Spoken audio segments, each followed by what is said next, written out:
Starting. Yeah, it's live. I see it. It says we're live. Yay. Okay. So welcome to this MADPD session on deeper uses of Kahoot. I have three honored guests here with me. So before I start talking at you guys about this session, would you guys please introduce yourselves real quick? Carlotta, will you start? Carlota, and I am based out of Indianapolis, Indiana. I'm an EL coordinator for a charter school in La Salle Academy, where we have 75% EL students. A lot. Yes. Okay, thanks for joining us. Emily? Hi, I'm Emily Francis. I teach English as a second language in Concord, North Carolina. I teach kindergarten through 5th grade, and I'm excited to hear my kids really love playing these Kahoot games. Looking forward to learn some more. Great. I didn't know you did K through 5. Yes. To talk more about that. Oh my. Rami, you're my new friend. Can you introduce yourself, please? My name is Rami. I'm a lecturer for nearly 10 years now. I'm really into technology and educational technology. Now I'm an Evernote community leader, into GTD, getting things done. I'm trying to apply that now as a teacher and as a parent. I have two small daughters. One, Selma, she's 5, and Serena is 2 now. And I think this MADPD thing helps me as a parent more than as a teacher now. Really? You're learning a lot of stuff for parenting. Isn't that the way it is? Yeah. That's great. That's great. Well, thanks for joining. And I'm supposed to do about 15 minutes of presentation, which we're kind of loose on the rules on that. And then I'm going to ask that we just kind of chat about it. If y'all have any questions, or you can extend the learning with things that connect for you or that you can add in your experiences, I think that would be really rich for anybody that watches. So for me, so thank you all very much for being here, and anybody who's watching. I'm Carol Salva. I am broadcasting from Houston. I'm in Houston, Texas. This year, I'm a high school teacher of newcomers, but I've been a bilingual teacher. I've been a middle school teacher. ESL is my space. And I've been a specialist, but I'm back in the classroom now. And I just finished writing this book. This is Boosting Achievement for underschooled kiddos. So I'm going to give you guys a link to a place where you can get all the links that I talk about here, and the links for that book will be there also, because that book just came out last week. And I do teach at a high school in Spring Branch, but I also work for Seidlitz Education, for John Seidlitz, and he wrote this 7 Steps book that is super popular, and you might have heard about today and some of the other sessions. So here I'm going to start screen sharing real quick. So I'm going to share my entire screen. Okay, there we go. So if you could go to this site real quick, it's bit.ly/MADPD and then Salva. And the Salva is capitalized, S-A-L-V-A. The reason I want you guys to have that, and I do have it in the notes, is that this is a blog post that I did that has all the links. It has a link to this session. It has a Google Doc with more notes. It has you three. It has how to find you on Twitter. Oh, yay. Yay! Yeah. This has been amazing. MADPD has been amazing, and our PLN is amazing. And I think it's wonderful to just bring more people in. So if I can connect them with you three, I think that will be good for everyone. Also, some things that I'm going to go through. We're going to do the Kahoot to introduce what I want to talk about, but I don't want y'all to be having to take notes or try to find out where these links are, so you know that later you could always come back to this blog post and find anything that we talked about in this blog post. Better late than never. Are you ready? Okay. So here's the first one. Students must verbalize to internalize. True or false, you guys? Okay. Verbalize to. I'm going to cheat. Okay, so as you can see, what I wanted, now don't go to the next question just yet, Remy. Here's the whole point. Here's the whole point. I don't have to go immediately. At this point, when you're reviewing, most teachers go, oh, good, 4 of you got it right. Let's keep going. But I would instead, let's pretend like you guys are just guessing, because I'm just now introducing this to you. So we know that students need to talk about things in authentic ways. And this is one of the reasons I was down on Kahoot before, because I thought they're just guessing and they're not even speaking. So if kids are super engaged with Kahoot, I was trying to find a way where they could use it to actually speak in authentic ways, because we know that kids need, that I need to do less talking, right? 4 of you guys already know that. So again, I would do this before I teach so that I could talk about it just like I did just now. So go ahead and hit next.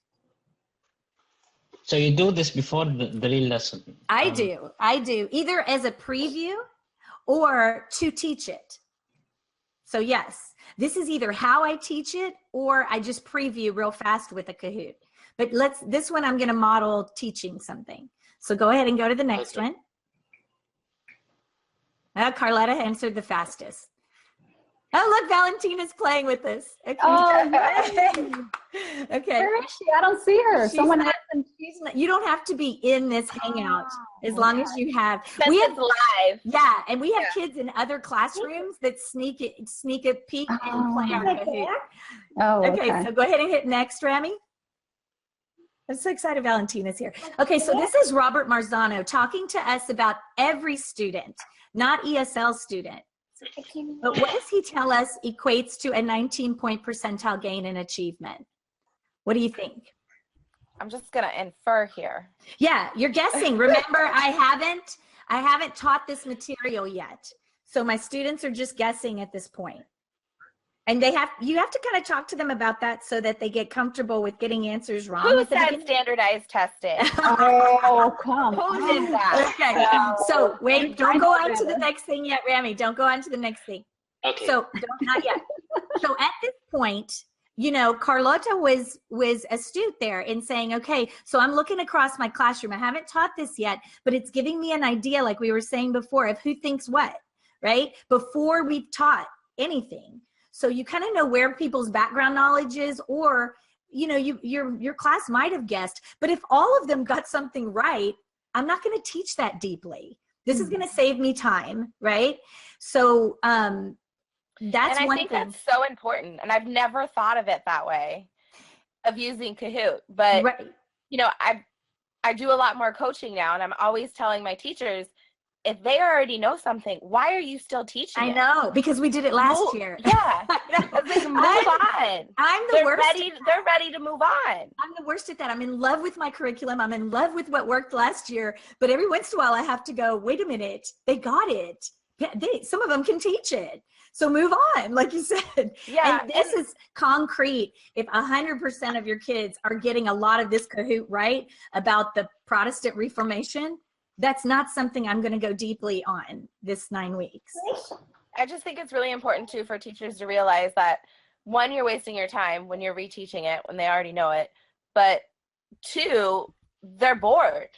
And I think a lot of the problem is with our EL students is we reteach and we teach even though they may already know it, because, I don't know, we want to make sure that they really know it. And then they're not being pushed to that next level to make those gains that they need. Absolutely. For the academic tasks that get more rigorous. And we need that time. Continue pushing them to that more rigorous content instead of reteaching. I know. We need that time. You're so right, Carletta. We need to use every instructional minute. And this is going to help you. You know, just doing a pre-assessment, like you said, is going to help you figure out where to spend the most of your time. So go ahead and go to the next one, Rami. Carlota, somebody named Playmate. Okay, here's a content question, so we can talk about this. Again, you're going to have to infer. You're going to have to think about it. I don't know if you can see that last one, but what's the green one say? Yeah, what does the green one say? Well, let's see. Happy to have an easy life. Oh, have an easy life. So indentured. Happy to have an easy life. Yeah, indentured servants were promised shelter and freedom, always treated fairly. Yeah. So this is the thing. Before you go to the next one, can you hit full screen, Rami? Okay. Yeah. Okay. So you see when you hit full screen, there's something there that says show image. Click that show image real quick. So your image comes back up. And as ESL teachers, really any teachers, okay? Any teachers, we know how powerful visuals are. So if I'm pre-teaching this about indentured servants, sure, you can look at the answer choices and talk about they were not always treated fairly. They were not happy that their life was going to be so easy. These people, slavery was abolished, and these people were promised freedom and they were given shelter, but they were basically slaves for a certain amount of time. This is how we got around slavery when slavery wasn't, you know, this is teaching a concept that's definitely tested. And if I'm going to teach it to my class, I want to use visuals and I want to slow down and talk about it. But the most powerful thing for me for this is that I would have the students, the next step is to have students create Kahoots with content. So they can go out and look for these visuals and they can go out. Remember how we talked about the Selfie Kahoot before? Yeah. Well, the Selfie Kahoot is super powerful. They can do it on paper. The next step from that is students making these kinds of questions. I think that would be a great exit ticket for a lesson, is like, you have to create a question for our next Kahoot. That's the exit ticket. With content, it doesn't get any higher on Blooms than this, because they're creating. And now with the 21st century Blooms, we want students creating things. Remembering things is at the bottom, because they'll remember it if they had to create a question like this. Then they're thinking like test makers, and they're analyzing. They're having to think of distractors. I would even give them the right answer and have them come up with the distractors, because that's even harder. And that's having them, like I said, think like a test maker, and have to kind of think about what's the right answer. So what would be a wrong answer? This is very, very high in terms of cognitive function, right? Technically speaking, I really like the design. You know, it's a smart use of space. Having this show image in the middle saves whatever screen size they're using. It's functional. Yes. And another thing regarding what you just said, 21st century skills and digital citizenship, and you know, it's not about memorizing things anymore. With students creating their own games now with their own rules and expecting what the players would, how the players would think. Now this is a super layer of gamification. You know, they are creating the game instead of just being part of the game. Exactly. It's brilliant, isn't it? It's so far beyond just quizzing with it now. I had a superintendent. It's like being from the Matrix instead of just being Neo. Yeah, right. I had a superintendent in my classroom, and he was watching the newcomers, and they were coming up with their own Kahoot questions on content. And he's like, "Why isn't every classroom doing this?" And, you know, I was like, well, we just kind of stumbled upon it because there is a gal out there who does blind Kahoots, who teaches mitosis and things like that through Kahoots. And we were doing Selfie Kahoots. And then you just start looking at what people are doing out there. This is really, if you want to bring it all together and give kids a really high, something they like too.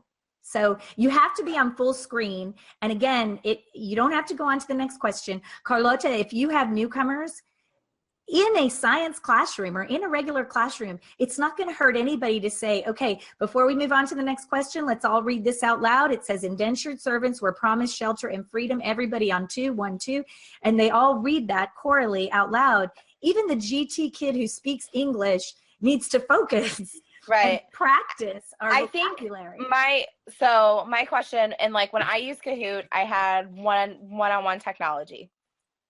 And my new position that I'm at, we don't have one-to-one technology. Right. And I think that the teachers hesitate to use it because then okay, they put them in groups or they put them in pairs, then, you know, it's harder. It wouldn't be very possible to do like a pre-assessment to use this beforehand, because then they don't know which students actually know it. Right, right. But here's what I would say to that, because I agree. And I just met somebody who teaches in a correctional facility, and the inmates are not allowed to have technology. And she uses Kahoot all the time. She has a red triangle, a blue diamond, you know, she's just made cards for them to hold. And she's still doing a pre-assessment to get a general idea. Now, that's not the day that we're testing the kids. Right. The day, even if she's not going to be able to get hard data from that, she's able to build some background before she about what they know. Even if it's not about what they know, even if you're just introducing some stuff to be able to talk about it before you go to the next question, it's an opportunity for them. And they like to play. So those guys are playing with their hands. We did it in my class with 1, 2, 3, 4 fingers. So when I did the answer choices, I just put 1, promised shelter and freedom, 2, never used in the United States. And the kids just held up fingers. And so, or you could make it true or false and have them do a thumbs up or a thumbs down. And again, it's just an anticipation guide for what you're going to teach at that point. Still super powerful. And I think we've already talked about some of these.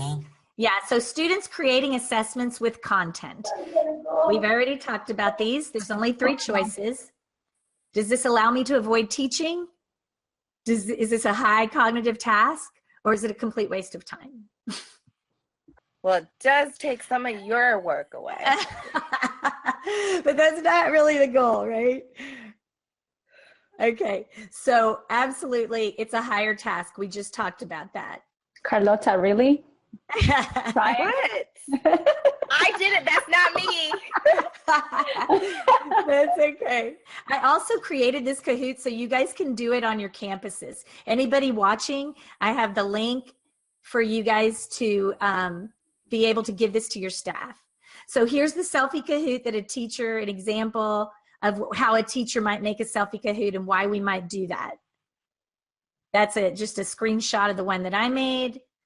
And yeah, it's because you want to connect with your students, you want to connect with them. And also it models what I'm about to ask them to do, because I'm going to ask them to do one thing about themselves. And it doesn't have to be anything super personal. Some kids are like, I'm 15 years old, you know, okay, so that's fine. So make a Kahoot question out of that. It's just so that we have a springboard, something that honors them, and then we have a springboard into using it with content.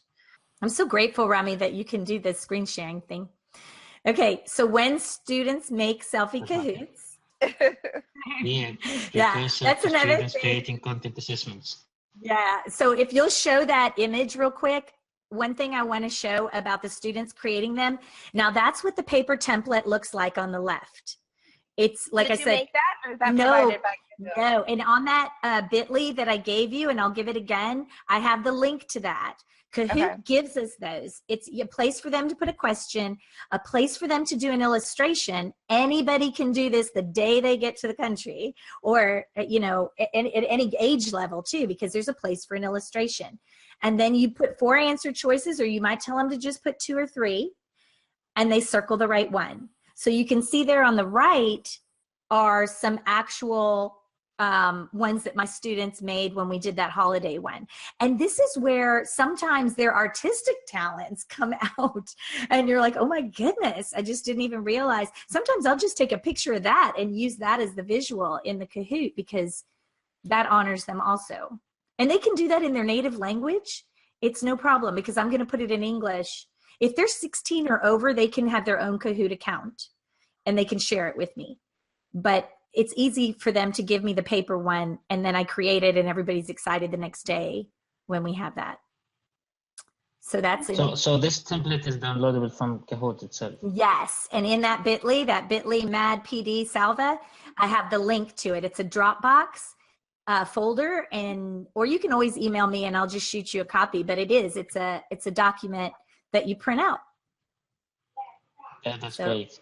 Yeah, they give you those, and those are fantastic. Even if you're just creating a Kahoot, those paper templates let you plan out, move them around, and, you know, use them that way.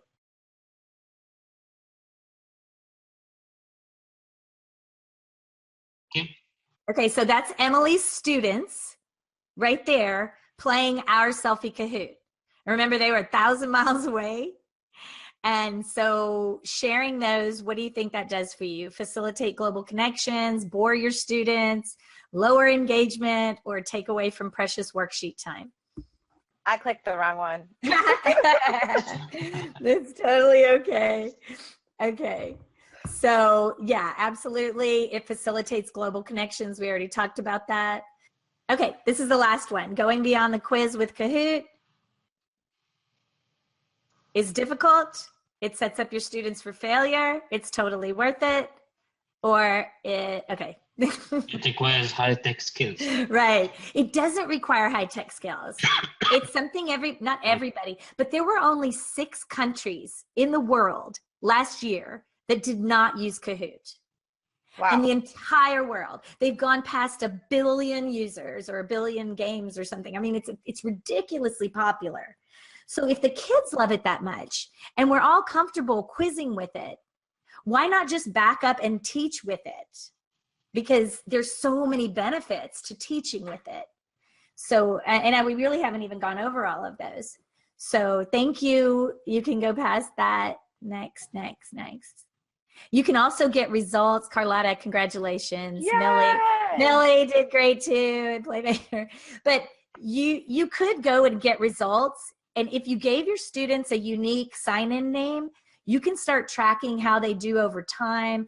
Kahoot lets you download the results into Excel spreadsheets. You can play again in ghost mode if you see that under play again, which means that your kiddos play the old them.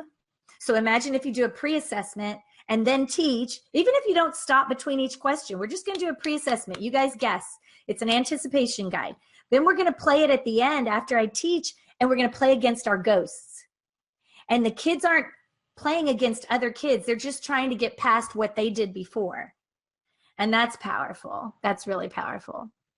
So anyway, you can get show feedback. You can do that because each student that played is being asked they're being asked how they liked the game.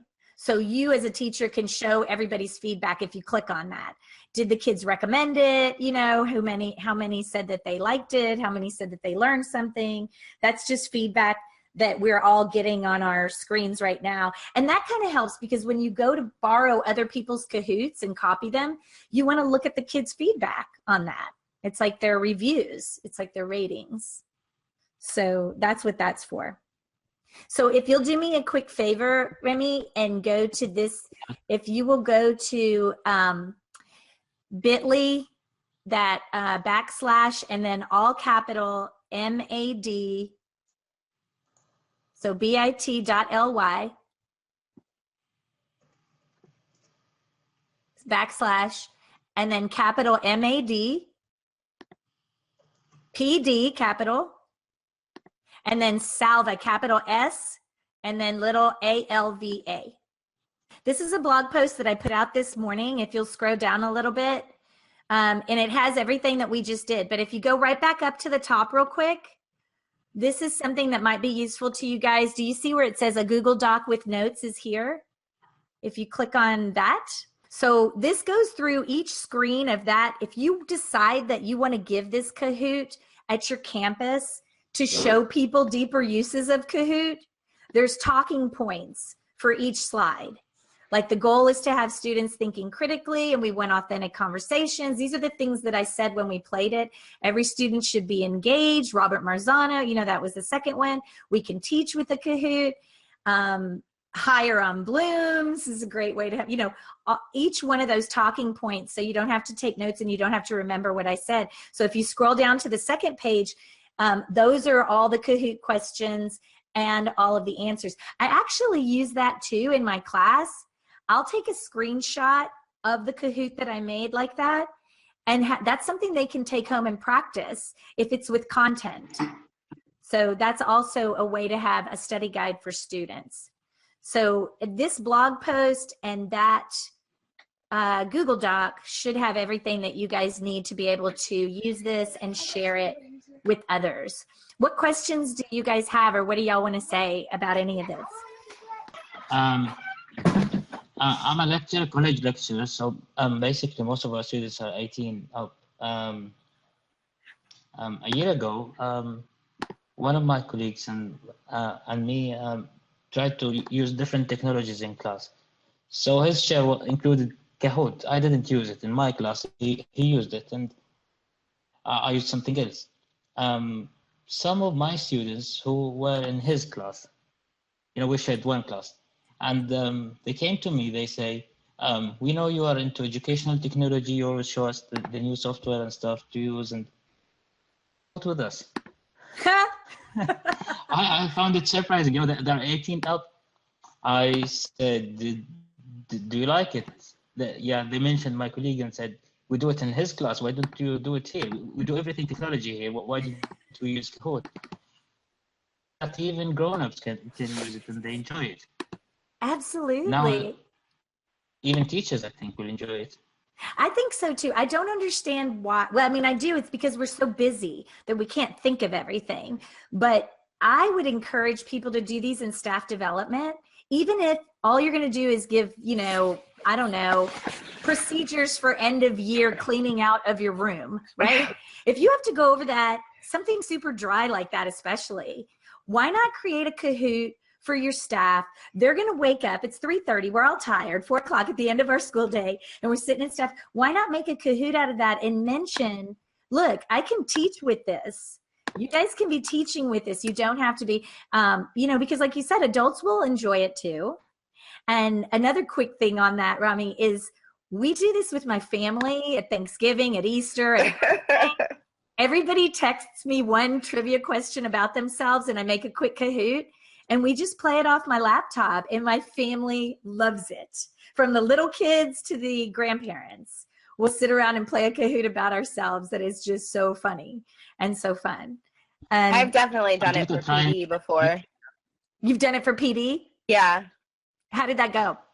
Like I talked to you before, I've been teaching my teachers SIOP. I've been training in SIOP. So I had a several-day training. So in order to review the stuff we did the day before, whenever I give PD, I like to use new technology so that I can also expose it to my teachers so it's something that they can use in their classroom. Right. They hadn't seen it before. So we reviewed the day before by playing Kahoot games. That's so awesome. That's fantastic. We need to what? PD. Yes, Kahoot for PD. And you know what's awesome too? There's a link that I put in that blog post with, if you just want to do a Kahoot PD, Kahoot already has Kahoots for you to give your staff that shows them the basics, or blind Kahoot. I mean, they have it all set up for you to use. And I put those links at the bottom of that blog post. I put those links as well. So you can find anything that you need is in that blog post. And I would encourage y'all to do that. I'm sorry we had tech issues at the beginning. I'm so grateful to Remy and you guys for hanging with me. And it was fun. I think it's worth, I guess, the session. Midnight here, and this is my second MADPD today. Well, I just think where there's a will, there's a way. And I appreciate teachers like you guys hanging in there with me. And I hope this is useful for people, because it's really made a big difference for me. So I think we're done. Thank you for inviting us on. Oh, thanks for coming. Okay, we'll talk to you guys later. If you need anything, please reach out. And Carlota, thank you. Emily's gone, but thank her too. And bye, Remy. Thanks so much. Bye. Okay, bye.